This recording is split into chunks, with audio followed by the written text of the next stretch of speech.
welcome to the stage Senator Kevin Johnson.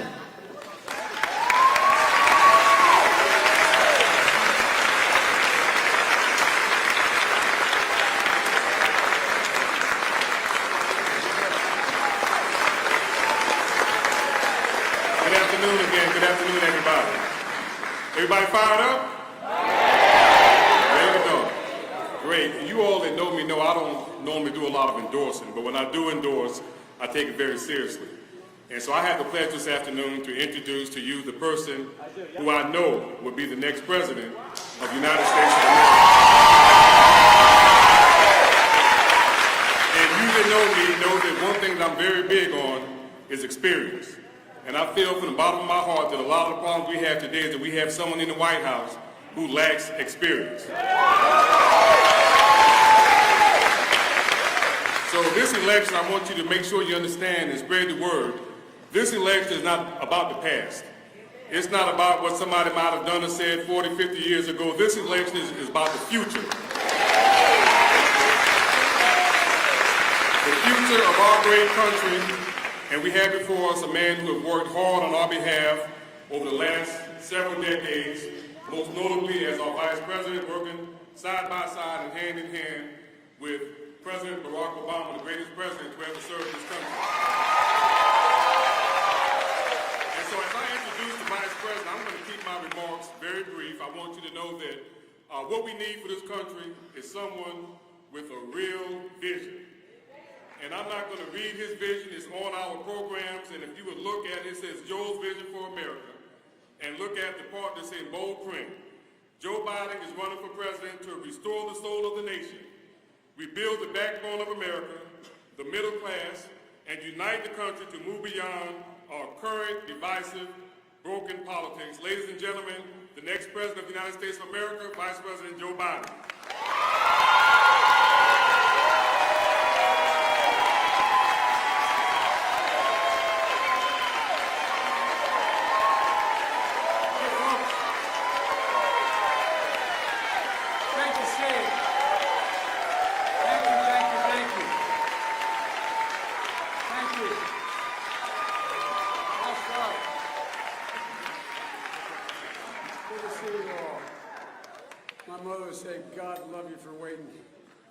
Folks, Kevin has become a good friend. State Senator Kevin knows, as he said, he doesn't endorse easily, and I was really flattered that he took the time to endorse me. Representative Will Wheeler, who's here, I'm told that David Weeks is not attending today, but thanks for the passport coming in the region. You know, folks, I get right to it. Hey Franny, how are you? See that guy back there? That's Franny Person, ran for the Congress up north. I know you Clemson folks will like it. You played in South Carolina at 298 as a, starting tackle. Anyway, it's another deal. Good to see you, Franny. Hey, in 1968 was one of the most, in my view, tumultuous years in this nation's history. My only two political heroes were murdered, Dr. Martin Luther King Jr. and Robert Kennedy. One killed in April and the other in June of that same year. My city, Wilmington, Delaware, like many other cities, was in flames. The National Guard was occupying my city. Troops stationed on every street for 9 months with drawn bayonets. It was the longest period of martial law in American history since the Civil War. These two men, King and Kennedy, and those events, like so many of you, shaped much of my life. Civil rights, the Vietnam War, President Nixon's rampant abuse of power were all the reasons why I entered public life to begin with. That's why I've chosen at that time to lead a prestigious law firm that I had been hired by and become a public defender, because those people who needed the most help couldn't afford to be defended in those days. That's why I chose to run for the county council, to change the Democratic Party in my state, which was a Southern Democratic Party, to a mainstream Democratic Party devoted to women's rights, civil rights, and ending the war. And I also ran in the county because I wanted to combat the redlining that prevented and encouraged discriminatory housing and policies that persist in many places today. It's why, at the age of 29, before I was legally eligible to serve in the Senate, coming from a modest family, 3-bedroom house, 4 kids, grandpa, mom and dad, a decent neighborhood, but not any money, that I ran for the United States Senate. The joke used to be I'm the first senator I ever knew, and in truth I was. I ran to end the endless war in Vietnam, to fight for civil rights, and to hold a lawless president accountable. And many of my generation joined as well. I made the decision, like many of you have, to get off the sidelines, to get involved, to lead. At a distance, those decisions to get involved, to lead, seem simple, so simple to accomplish. You make no compromises. You work only with those with whom you agree, and you live in the world you want. But the reality, as you all know, is quite different. To get things done, you have to work with people who were elected long before you, and it requires some people who you have to engage with who don't see the world the way you see it. Some may be downright repugnant to everything you stand for. Sometimes it gets messy. But to adjust, you have to. And slowly but surely, you begin to make progress. To find common ground without yielding on principle. Accepting some compromise on things you don't support in order to get things that are really important done for your people. You work with people who may offend you. In my case, every fiber in my being was offended when I ran. I'm serious. To get things done for the greater good. You work in the world you inherit. You work in the world you've been given. Because otherwise, nothing gets done. For me, the world I was given in the United States Senate was full of segregationists. They held the most powerful positions in the Senate at the time. 8 members of the United States Senate, in fact, the day I entered, were signatories to the Southern Manifesto. 8. And they controlled almost all the major assignments. Everything they stood for offended me. They represented everything that I ran against. It would have been nice if the day Lyndon Johnson signed the Civil Rights Act, they and everything they stood for had been removed from the Senate and from the political landscape of America. But that's not the real world. So I took them on with allies like Teddy Kennedy and many others. And we kept winning. We won repeatedly, reauthorizing the Voting Rights Act. As a young chairman of that committee, we were able to reauthorize it multiple times. The 2 times that I did it, we extended it not for 5 years, but for 25 years. The last time the vote took place, we extended it for another 25 years, 98-0. Not one person voted against it, but it took time. I chose to work within the system to make it better, to get things done for the least among us. Was I wrong to do that? I don't think so. I do believe we have work to do, even with those who we find repugnant, to make our system of government to work for all of us. I believed then, and I believe now, and I know it can be done without compromising on your principles. Folks, now, was I wrong a few weeks ago to somehow give the impression to people that I was praising those men who I successfully opposed time and again? Yes, I was. I regret it. And I'm sorry for any of the pain or misconception they may have caused anybody.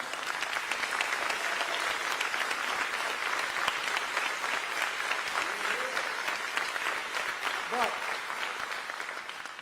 should that misstep define 50 years of my record for fighting for civil rights, racial justice in this country? I hope not. I don't think so.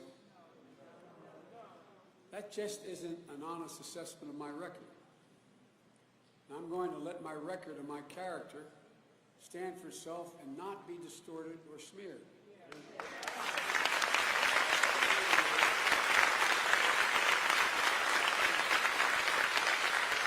You know, America in 2019 is a very, very different place than the 1970s. And that's a good thing. I've witnessed an incredible amount of change in this nation. And I've worked to make that change happen. And yes, I've changed also. I'm not the same person I entered the Senate at age 29. I don't pretend to have gotten everything right. I don't pretend that none of my positions have changed. I've grown, and I think it's good to be able to grow, to progress. Flawed and imperfect like everyone else, I've made the best decisions I could at the moment those decisions had to be made. As I look back over my career, I'm reminded of that verse from the 1 Corinthians. For now we see in a mirror dimly, but then face to face. Now I know in part, then I shall know fully. We never know enough. We never know enough. We are never without blind spots. We never know the future for sure. But if the choice is between doing nothing and acting, I've chosen to act.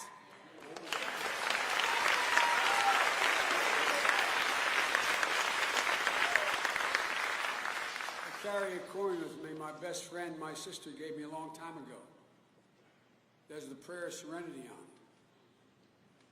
God, grant me the serenity to accept the things I cannot change, the courage to change the things I can, and the wisdom to know the difference. I mean it. I hope my long experience has brought me some wisdom. I know it's brought me a long record to defend, especially in the context of and history that are replaced by 30 and 60-second sound bites. I know my record comes with something else.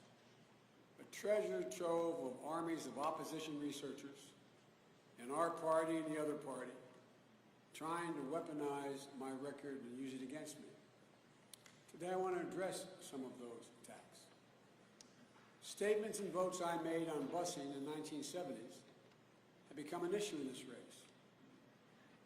I know those speaking to the issue today are saying what I said back then.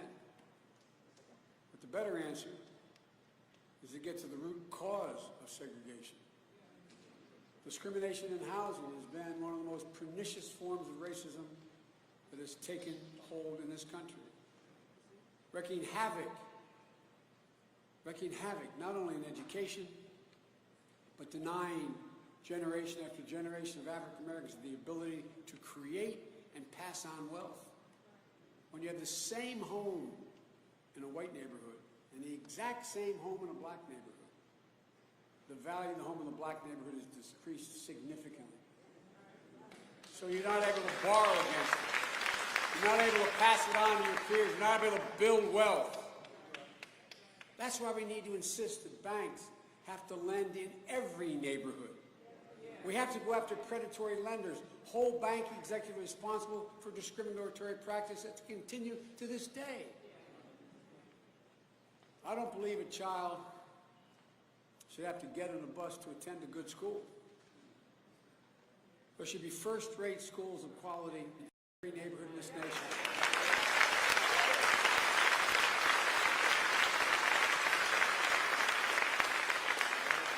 Especially in 2019 America.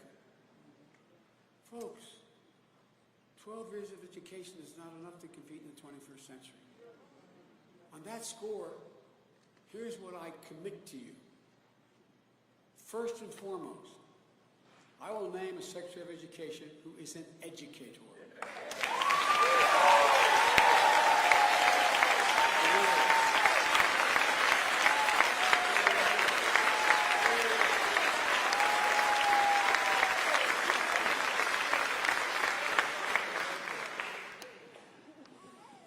Even if I didn't want to, my wife, who still teaches full-time, would not allow me to have.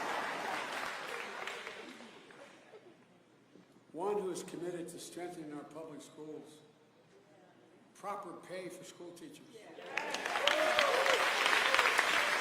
promoting diversity among our teachers and administrators in every district.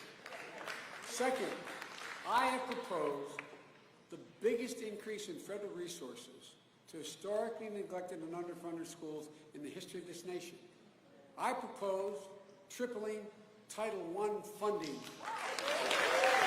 from $15 to $45 billion a year. No one else has even come close. I know some folks prefer to focus on the past, but I'm a candidate, as I've always been my whole life, about the future. I want to give every child in America the education they deserve, and we can have the capacity to do that. And folks, I will pursue a program for education that will be worthy of the legacy of a Sumter native, Mary McLeod Bethune. As an educator in Presidential College, began teaching, I'm told, a few blocks from here, not very far. Now, here's an often overlooked fact. You'll be hard-pressed to find a low-performing school in a high-income district. Public school. There's a direct correlation between family income and student achievement. So when my education secretary is working to implement programs I've just outlined, I'll be working across government lines to close the wealth gap. Folks, we have to raise the minimum wage to a livable wage. No one should be working so time. No, we can. It's got to be a minimum of $15 an hour maximum now. Secondly, I will initiate the largest infrastructure program in the nation's history. And by the way, I presided over the Recovery Act, signed to me. I wasn't always interested in President Obama, my buddy at States of the Union, would always surprise me. And my friend Joe is going to, He never told me what he was going to say to me before. Joe's going to take this $89 billion Recovery Act. Sheriff Joe. I thought, holy, yeah. But he gave me the presidential authority to do it. I presided over a $100 billion increase in infrastructure at the time. We will increase that because we must to compete around the world. That's part of that. It's not like part of that. Will be $100 billion for school construction facilities that will significantly focus on the health and welfare of people in the schools, particularly in rural communities. There's another part of my long record that's being grossly misrepresented. The 1994 crime bill. There was a gigantic surge in violent crime and murder rates. But I understand why it's being misrepresented. In the 1980s and 1990s, violent crime was out of control. The crime bill was designed to deal with that problem. That's why it was supported overwhelmingly by the Democratic Party, by African American leaders all across the nation, including the majority of the Black caucus in the Congress. It worked in some areas, but it failed in others. Like every major change, you go back and you make it better. From Social Security on, it gets improved. The violent crime rate was cut in half in America, but It was opposed by Republicans, people like Mitch McConnell, not because they thought it was too tough, it's because they thought it was too soft. They felt it dedicated too much money to things like prevention. You guys in there all remember they had those prisoners dancing in tutus saying Biden wants to have after-school programs, Biden wants to have prevention programs? I also wrote into that law drug courts. Anyone can arrested for a drug problem because they're addicted should be going into diverted to a drug court, not into a prison system.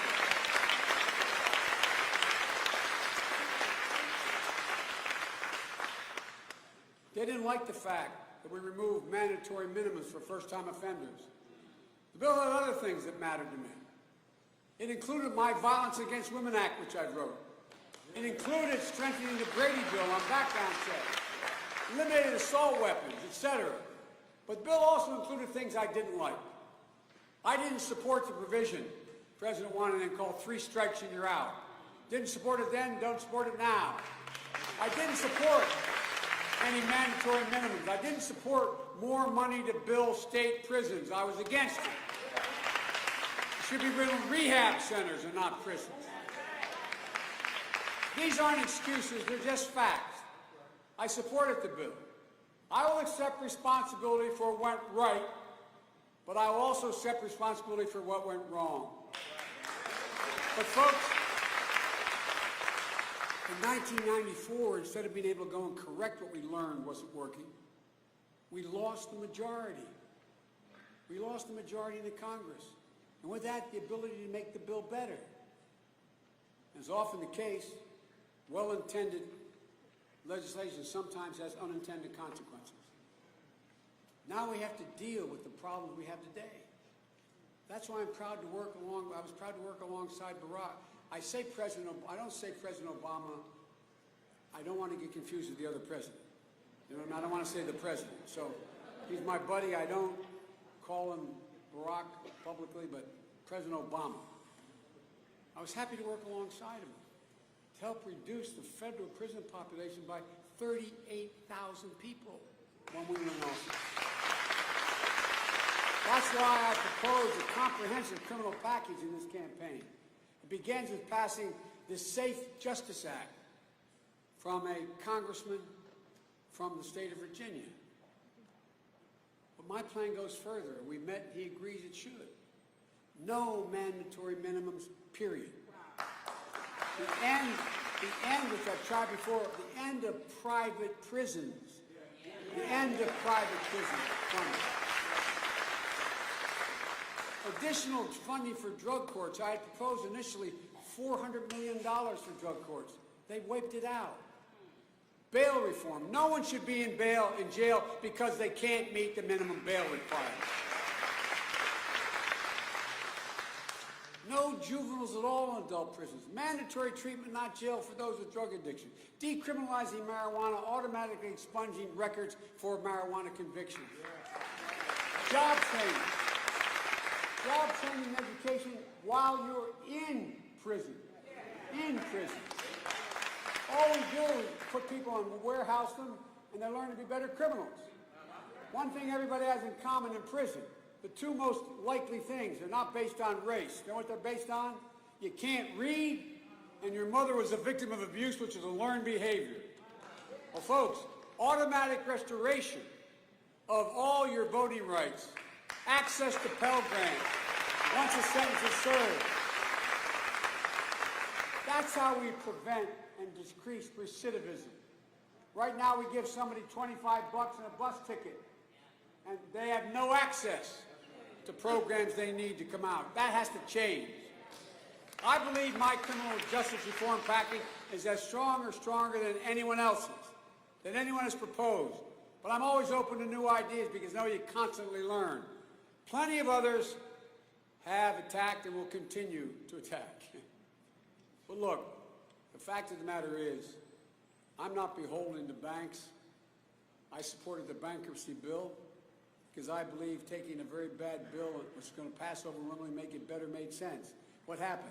We provided a safe harbor for anybody under $50,000 making. they could still declare bankruptcy for whatever reason. I provided for the fact that in bankruptcy, support payments, alimony payments went to the front. That's why those organizations supported me in supporting the bill. With regard to trade, I don't believe there's any stronger voice in the United States Congress or in politics today for working people than I have been. And we better wake up and realize either we begin to set the rules of the world for trade or China will write the rules for us, to our great detriment. Recent attacks on a woman's right to keep her personal decisions between health decisions between she and her doctor are offensive to me.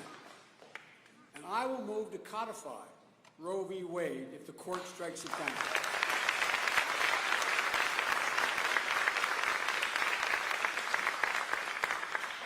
I voted to give authority to Bush what turned into the Iraq War.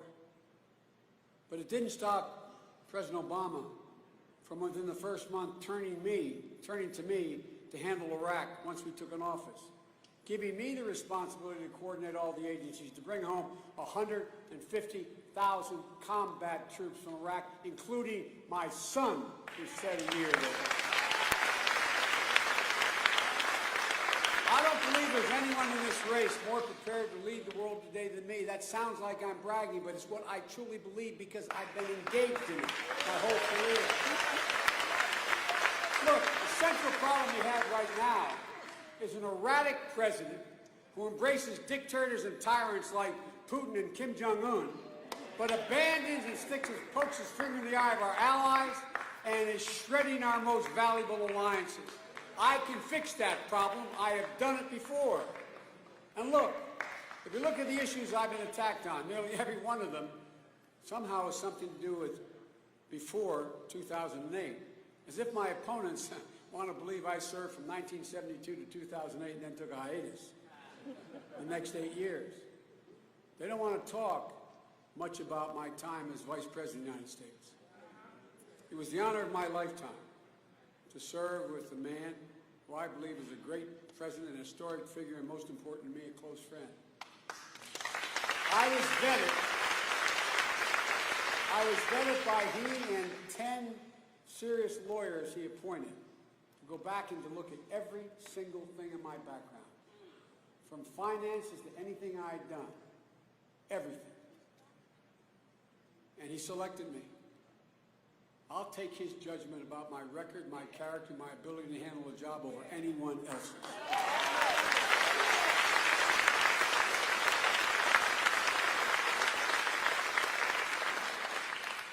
I know there are many who want this campaign to be about my past. My past, not theirs. My past. I get it. That's the game. But this isn't a game.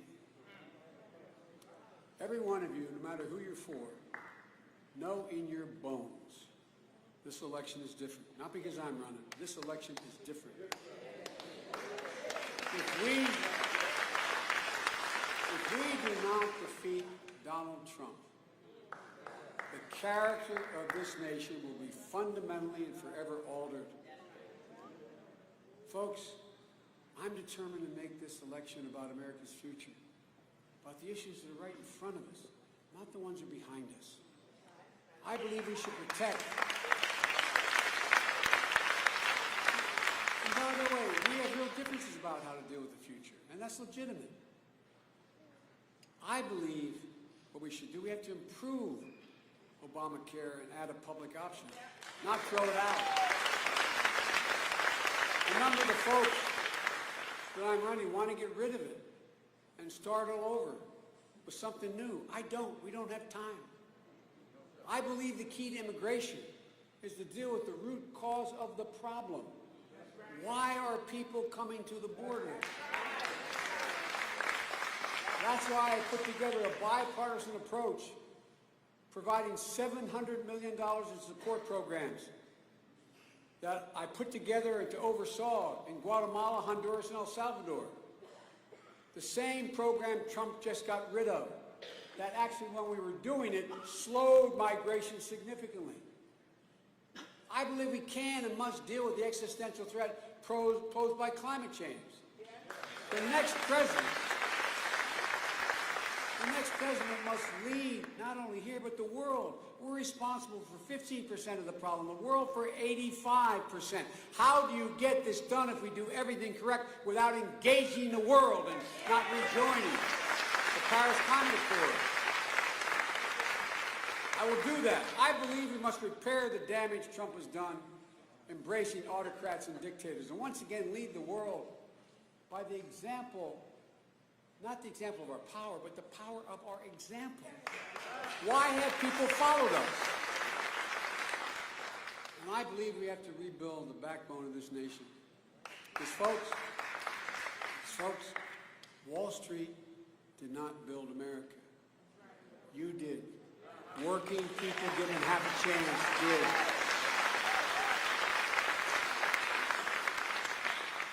And folks, I believe we have to take a stand against this rising tide of hate.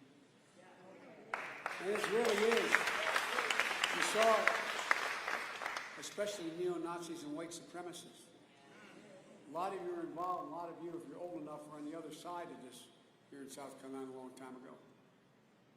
Guess what happened? Did you ever think you'd see in a town like Charlottesville in 1917 people coming out of fields carrying torches, their veins bulging, hate in their voices, committing the same and repeating the same anti-Semitic bile that was heard in the streets of Germany? I mean, the same thing, accompanied by white supremacists and the Ku Klux Klan. And when asked, the president said, when they were met with resistance, he said, "What do you think?" And they said, "They're really fine people on both sides."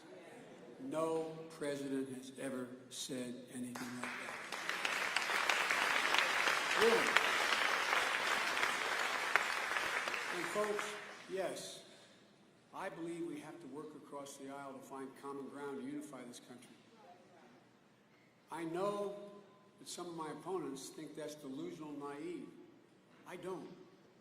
For all our problems, I have to say to you, if we can't find some common ground, there's really no answer. But the public is ready. They are ready. They've had enough of this hate. I have to say I've never been more optimistic about the nation's future. And one of the reasons is because of the perspective gained over my years of public service. When I think back to 1968, I told you about my city in flames when I was a public defender. I see the images, you remember. I see the images of the East Side and 3rd Street Bridge in flames, standing in an Amtrak station. But I also think about the fact that I was standing in the same place almost 40 years later, January 2009, waiting for the first African-American ever elected president of the United States to pick me up and take me on a 108-mile ride to Washington, D.C. to be sworn in as his vice president. Don't tell me things cannot change. You know, it's funny. When I talk about the Obama years, my opponents talk about it as ancient history. When others talk about something I said in the 70s, they talk about it like yesterday. Kind of strange, isn't it? I know the history of this country. I'm amazed how far we come, but I know how much further we have to go and what we're capable of doing. And we can get there together. It gives me strength to know that we can defeat Donald Trump, and when we do, once again, we can be put on a path of dignity and honor and decency. And folks, try to remember who we are. This is the United States of America. We have never, ever, ever failed to do something when we make a decision together. So together, we will change this. God bless you all, and may God protect our troops. Thank you, thank you, thank you.